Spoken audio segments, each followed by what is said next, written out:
Looking for something specific or just browsing? You're under arrest. Oh my God, read the room. Girls will keep the secret. You wanna arrest me? So long the boys making noise. You know, watching Red Notice was like being promised a good time with Danielle, but you end up scooping her vomit the rest of the night. The film has the likes of Dwayne "The Rock" Johnson, Ryan Reynolds, and Gal Gadot. This film, Red Notice, will take lots of effort for you to suspend your world of disbelief. And let me tell you, you really need to do so for this particular film. Because the story is so bloody ridiculous, it is filled with shallow characters and many twists and turns, more than a stripper on a pole. After a while, it gets kind of tired and bothersome and pretty predictable in the end. You can kind of see where the story is coming, and then when the twist comes, you say, I thought that was going to happen. You see, the story is about an FBI agent, Johnson Hartley, played by Dwayne Johnson, and he's going after this master art thief played by Ryan Reynolds named Nolan Booth. And together they travel around the world trying to retrieve Cleopatra's golden eggs. These eggs are worth few $billion. Now along the way, they are betrayed by a master art criminal known as the Bishop, played by Gal Gadot, as she double and triple crosses the boys to get the eggs herself. Okay, sounds like a heist movie, sounds like Ocean's 11. But what can I say about the plot?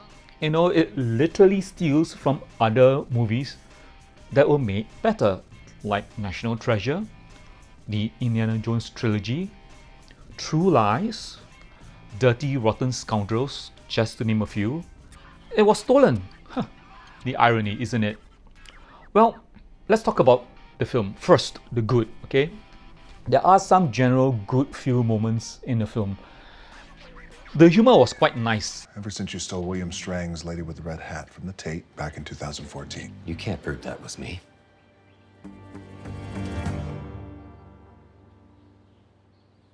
I got that on Etsy. You know, there are some exciting set pieces, action, explosion. The film at times looked gorgeous. You know, even though it's CGI, it looked gorgeous. The world building did take some great effort. The feel of our boys and girls, traveling around the world trying to get the eggs, it's a welcome change. An action film filled with punches and explosion.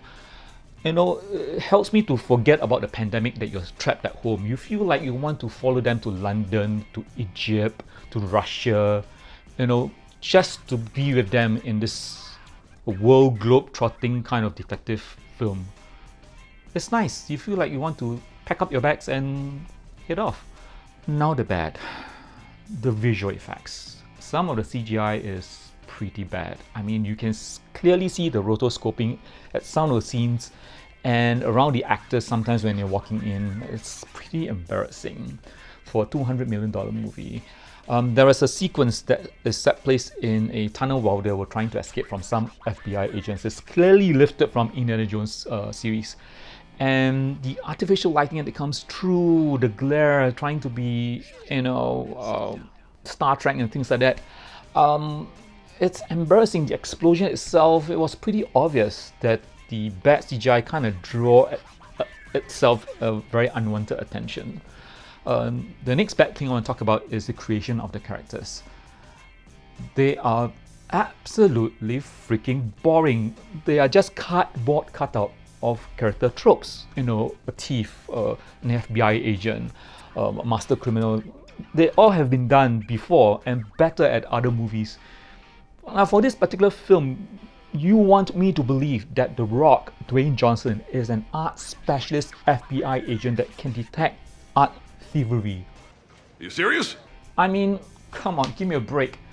He was kind of believable as a bounty hunter in The Fast and Furious. I mean, he just basically grabbed guys and blow shit up.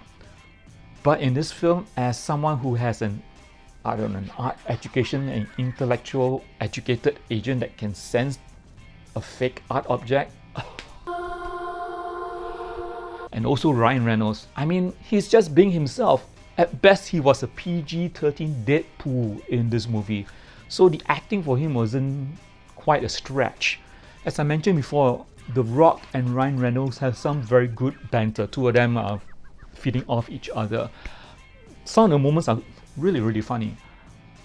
And I can see they're trying very, very hard to be the new Hollywood buddy-buddy team of this millennia.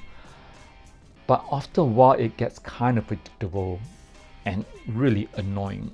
No matter how hard they try, you can see it, they really try hard, that they cannot beat the likes of Lethal Weapon, Rush Hour, or Harold and Kumar. Those films, the actors, their chemistry are way better than this film. And the worst offender of all, I'm afraid, is Wonder Woman herself, Gal Gadot. I mean, you expect me to believe that she is the criminal mastermind who is wanted by Interpol called the Bishop? Look, there was a scene whereby Reynolds and Johnson, the two boys, they were trying to capture the Bishop, Gal Gadot. And in that sequence, she beat the crap out of them. And not before, telling them, boys, come and arrest me. And she did it with taking out her hair, taking out her heels, showing how, strong and feminine mystique she can to whip the asses of the boys. Don't get me started, but I'm gonna put one thing up for you. Let me get it straight first of all. Dwayne Johnson, in the earlier part of this movie, he was sentenced to a Russian prison, a gulag. And mind you, in that segment, he fought with many prisoners and guards trying to escape, and he smashed their face against the wall and table as though they were nothing, like clay, like paper, and escaped from a maximum security prison.